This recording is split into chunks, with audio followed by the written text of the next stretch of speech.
السلام عليكم ورحمة الله تبارك وتعالى وبركاته. حبايبي متابعين قناة ماما مرحب يوسف في البيت، يا رب تكونوا بخير وبأفضل صحة وأتم حال إن شاء الله. فيديو جديد عليكم سعيد، ويا رب كل أيامكم تكون أفضل من العيد إن شاء الله. حبايبي هنعمل قرص مع بعض بالسمسم. شوفوا حضراتكم، كانت في أول الفيديو القرصة اللي أنا قسمها 2. شوفوا منفوخة إزاي تبارك الرحمن، وجميلة أحلى من المحلات اللي بره، والسكر بتاعها لذيذ وجميل ومش مكرمل. المكونات على طول: بجيب كيلو من الدقيق متعدد الاستخدامات مدخول 3 مرات، معايا سمسم هستخدمه للوجه، معايا زيت وسكر وملح وخميرة ومية. بنزل بنص كوباية من الزيت زي ما حضراتكم شايفين في قلب بولة كبيرة نظيفة، ونص كوباية من السكر، وبنزل كمان بكوبايتين 2 من المية. انا استعملت كمان ربع كوباية هتبان مع حضراتكم، وكمان معلقتين كبار من الخميرة. تابعي الفيديو للآخر علشان تعملي كل الحركات والتركات اللي في الفيديو ده. بقلب كويس جدا زي ما حضراتكم شايفين، وبأركن الطبق او البولة بتاعتي على جنب.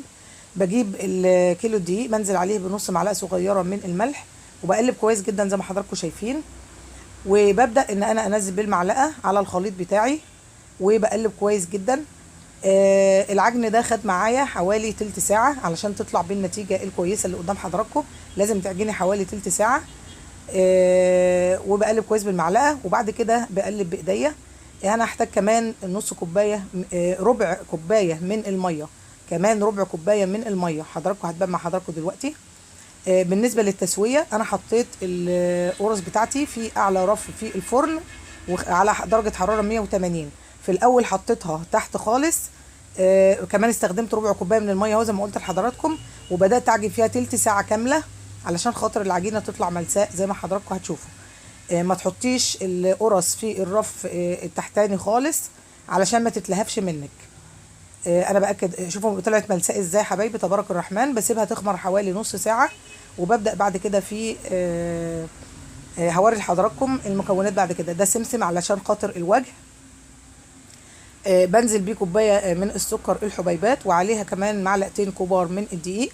الدقيق هنا هيمنع ان السكر يكرمل داخل القرصه بتاعتي وهي في الفرن، وكمان هيخليها تسيح بشكل جميل.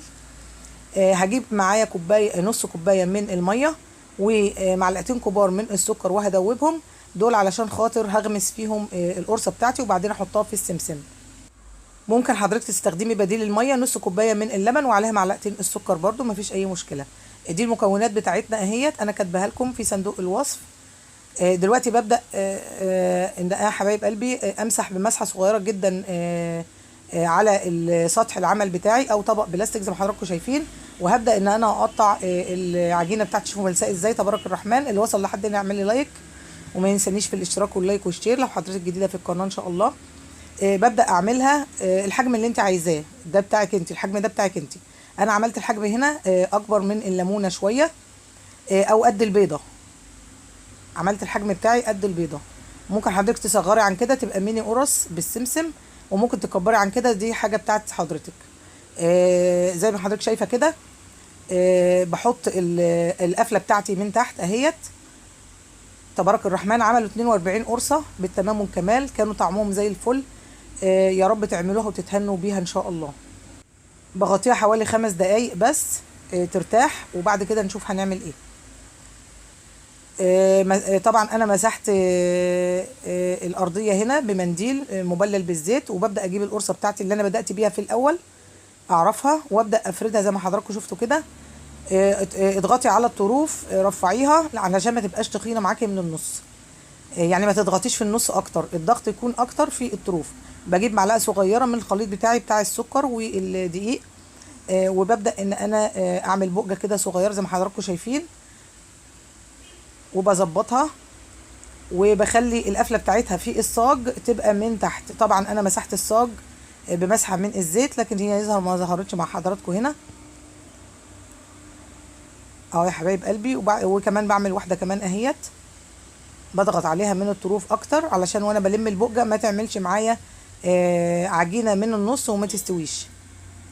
وببدا اقفلها زي ما حضراتكم شايفين كده اهي، بلمها على بعضها، وببدا بعد كده اعوصها في المحلول بتاعي بتاع الميه اللي فيها السكر، وبعدين بغمسها في السمسم اهو زي ما حضراتكم شفتوا، وبغمسها. بالنسبه للتسويه زي ما قلت لحضراتكم، فرن مولع مسبقا 180 درجة.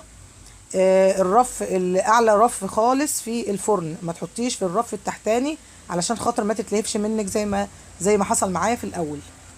انا كمان بوريكم مره كمان يا حبايب قلبي، ما تنسوش تمسحوا سطح العمل اللي انا بعمل عليه دوت بمسحه بسيطه من الزيت علشان العجينه ما تلزقش معاكم. وكمان بتمسحهم السيجان او الصواني بمسحه برضو بسيطه من الزيت، بسيطه جدا علشان خاطر برضو ما تلزقش معاكم وانتوا بتطلعوها، القرص ما تلزقش معاكم. ببدا احطها بقى وبضغط عليها ضغطه بسيطه خالص وبسيبها ترتاح نص ساعه كامله. لازم القرص بتاعتي ترتاح نص ساعه كامله قبل ما ادخلها الفرن علشان خاطر تطلع بالنتيجه الحلوه دي. شوفوا حضراتكم تبارك الرحمن بعد نص ساعه بدات ان هي تتنفخ كده بالشكل ده. التسويه زي ما قلنا اعلى رف في الفرن. شوفوا تبارك الرحمن القرصه منفوخه ازاي بعد ما طلعت، تبارك الرحمن جميله جدا، تاكلوها بالف هنا. يلا بقوم بقى اول ما بتطلع من الفرن بجيب فوطه مبلله بالميه وبسيبها عليها حوالي 5 دقايق. هوريكم دلوقتي بقيه الكميه، طلعت معايا 42 قرصه بالكمال. دي بقى لما اتلهفت في الاول لما انا حطيتها في الرف الاوسط خالص في الفرن اهو. دي الفوطه المبلله بالميه، ببدا ان انا اسيبها عليها 5 دقايق. هو الفيديو هنا تبارك الرحمن بوريكم هي ازاي منفوخه تبارك الرحمن زي بتاعت بره واحسن، وطعمها كان لذيذ جدا جدا. بصي حبيبه قلبي بقى بسم الله الرحمن الرحيم من جوه، شوفي جمالها تبارك الرحمن، منفوخه ومستويه والسكر بتاعها سايح خالص ومش مكرمل. اللي وصل معايا لحد هنا ما ينسليش بالاشتراك واللايك والشير وتفعيل زر الجرس علشان يوصلوا مني كل جديد. اوصيكم ونفسي بتقوى الله تبارك وتعالى وقراءة القرآن الكريم ولو آية واحدة والعمل بها. واشوفكم ان شاء الله على خير بإذن الله في فيديو تاني. ما تنسونيش من صالح دعواتكم، وكل عام وحضراتكم بألف خير وصحة وسعادة، والسلام عليكم ورحمة الله تبارك وتعالى وبركاته. ما تنسوش اللايك يا حبايب قلبي والاشتراك.